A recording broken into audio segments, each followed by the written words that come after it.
बिस्मिल्लाहिर्रहमानिर्रहीम। नाजरीन, hit story के साथ मैं शमशाद मांगट। नाजरीन, आज की हमारी स्टोरी ये है कि लाड़काना का एक शख्स इस्लामाबाद आया, उसने अरबों रुपए की यहाँ पे वारदात की। फिर वो अदालतों को नहीं मानता, वो सीडीए को उसने अपनी जेब में डाले रखा, सीडीए का उसने भरपूर इस्तेमाल किया और हज़ारों लोग जो हैं वो लुट गए। और उसने अपने मंसूबे का नाम रखा रोशन पाकिस्तान हाउसिंग सोसाइटी। ये जो रोशन पाकिस्तान हाउसिंग सोसाइटी जो थी, कितने लोगों का इसने मुस्तकबिल तारीक कर दिया। अब यहाँ इस्लामाबाद में बल्कि पूरे पाकिस्तान में उसके मुतासरीन की एक बड़ी तादाद है। ख़ुद वो यहाँ से चला गया, उसने कैसे ये वारदात की, उसका एक भाई जो है वो ईवान सदर में था, अपने भाई का नाम उसने कैसे इस्तेमाल किया और ख़ुद को उसने जाली तरीके से आसिफ अली जरदारी साहब के साथ कैसे जोड़े रखा, ये सारी आज की मेरी स्टोरी का मरकज़ है। चूँकि उनको नोटिस हुआ है, उसका नाम है अरफान अली राहूजो। अरफान अली राहूजो जो है, आप उसका मास्टरमाइंड देखें। मास्टरमाइंड क्या है पाकिस्तान में? एक ये सीधी सी वारदात है कि किसी भी इदारे को एलडीओ, आरडीओ, सीडीओ उसको साथ मिलाएं और वारदात शुरू कर दें। अरफान राहूजो जो है वो आया लाड़काना से। यहाँ पे आके उसने चंद 100 कनाल ज़मीन खरीदी cabinet division cooperative housing society की बैक साइड पे। यानी इस रोशन पाकिस्तान हाउसिंग प्रोजेक्ट जो है, इसको रास्ता भी इधर से जाता है, अपना उसका रास्ता भी नहीं है। दफ्तर बनाया उसने ब्लू एरिया में और 4000 से ज़्यादा फाइलें बेच दी। 270 कनाल उसने सीडीए के पास ज़मीन जो है बज़ाहिर उसने पलज करवाई और ये कहा कि ये ज़मीन, इसके ऊपर जो सीडीए के कवानीन है उसके मुताबिक पार्क बनाए जाएंगे, प्ले ग्राउंड बनाया जाएगा, स्कूल बनाए जाएंगे, कब्रस्तान की जगह बनाई जाएगी। ये सीडीए को उसने बताया। तो उस वक्त के जो डायरेक्टर हाउसिंग सोसाइटीज़ थे उन्होंने और बाकी जो मुतलका लोग थे, अरफान राहूजो को एनओसी जारी कर दिया। और फिर एनओसी लेके वो जिस तरीके से उसने पूरे पाकिस्तान में प्रोपेगेंडा किया और उसको बड़े अखबारात में उसकी तशहीर की और फिर अरबों रुपया इकट्ठा कर लिया। बताया जाता है कि वो एक हफ्ते का 10 से 20 लाख रुपए अखबारात को देता था, सिर्फ़ और सिर्फ अपने प्रोपेगेंडे के लिए। और लोगों की जेबों पे उसने अच्छे खूब हाथ साफ़ किए, अपने अजीज़ोकारों को भी लूटा, इधर उधर से जो लोग थे जो इस्लामाबाद में बैठे हुए थे, ख़ास तौर पे सरकारी लोग, उनको भी लूटा। इसका एक भाई ईवान सदर में था और ये कहता था कि जनाब ये तो प्रोजेक्ट जो है हमारा 10,000 कनाल तक जाएगा। मेरा भाई जो है वो आसिफ अली जरदारी का ख़ासुल ख़ास है।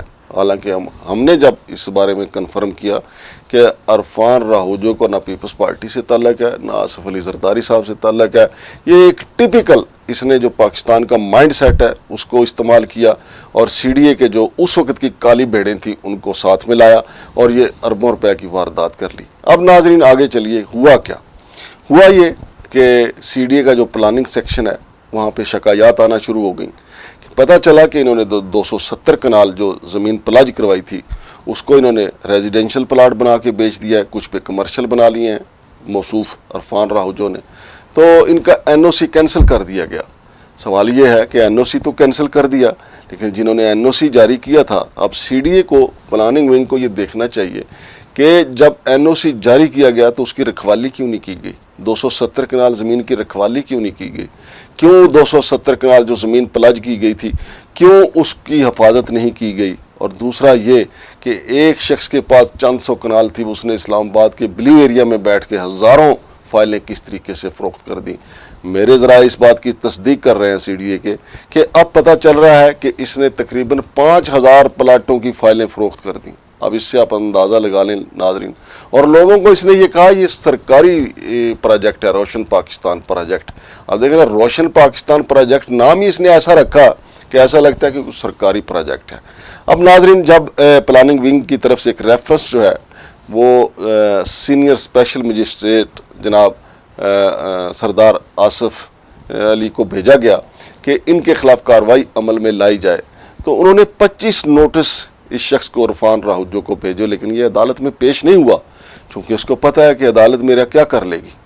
और हमारे यहाँ तो पता है कि अदालतों से या स्टे ले लिए जाते हैं, अदालतों में या पेश नहीं हुआ जाता, या अदालतों में ऐसे सर्टिफिकेट पेश कर दिए जाते हैं कि बंदा चलने फिरने के काबिल नहीं है। ये हमारे पूरे सिस्टम के मुंह के ऊपर एक तमाचा है कि एक शख्स लाड़काना से आया और उसने वारदात की और दोबारा लाड़काना जाके बैठ गया, और अब उसके गिर जब कानून जो है वो शिकंजा कसना चाहता है, वो कहता है मैं आ नहीं सकता।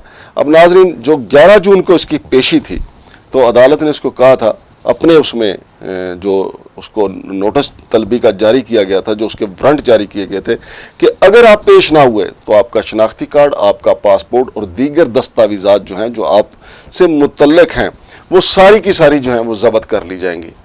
لیکن موصوف کے وکیل نے ایک میڈیکل سرٹیفکیٹ عدالت میں پیش کیا ہے جس کا تصدیق کی ہے وہاں کے کسی مقامی ڈاکٹر نے، اور اس نے کہا ہے کہ عرفان راہوجو جو ہے وہ چلنے پھرنے کے قابل نہیں ہے، وہ نہیں پیش ہو سکتے۔ تو ناظرین، سردار آصف صاحب نے دوبارہ ایک نوٹس جاری کیا اور اب تاریخ پڑی ہے 26 تاریخ کے لیے فاضل عدالت کی طرف سے جناب سردار آصف کی طرف سے یہ کہا گیا کہ 26 تاریخ کو عرفان راہوجو اگر نہ پیش ہوئے ان کی عدالت میں تو ان کے جو دستاویزات ہیں وہ ضبط کر لی جائیں گی، شناختی کارڈ ان کا سیل کر دیا جائے گا، اس کو منجمد کر دیا جائے گا، پاسپورٹ ان کا منجمد کر دیا جائے گا، یعنی وہ بیرون ملک ٹریول بھی نہیں کر سکیں گے۔ لیکن جو ان کے پاس پیسہ ہے وہ کون ریکور کروائے گا؟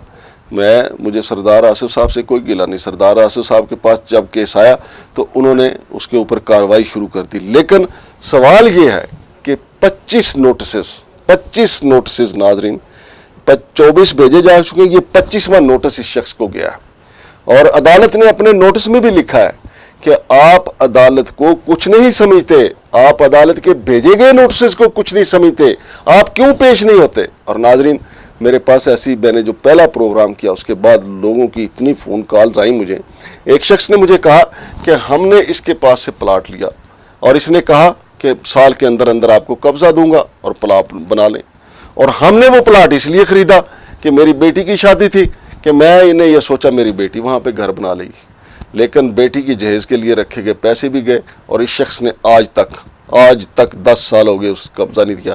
ایک اور شخص نے فون کیا کہ عرفان راہوجو نے ہمارے ساتھ اتنا کھلواڑ کیا کہ اس نے ہمیں پلاٹ دیا یا نہ دیا، ہمارا باپ بیمار تھا، اس کو کینسر کا مرض تھا، ہم نے اس کو کہا کہ ہمارے پیسے دے دو، ہم نے اپنے باپ کے علاج معالجے پہ لگانے ہیں، لیکن اس شخص نے نہ تو ہمارے پیسے واپس کیے نہ پلاٹ دیا۔ تو ناظرین، کتنے بڑے یہ فراڈیے ہیں، کتنے بڑے نوسر باز ہیں۔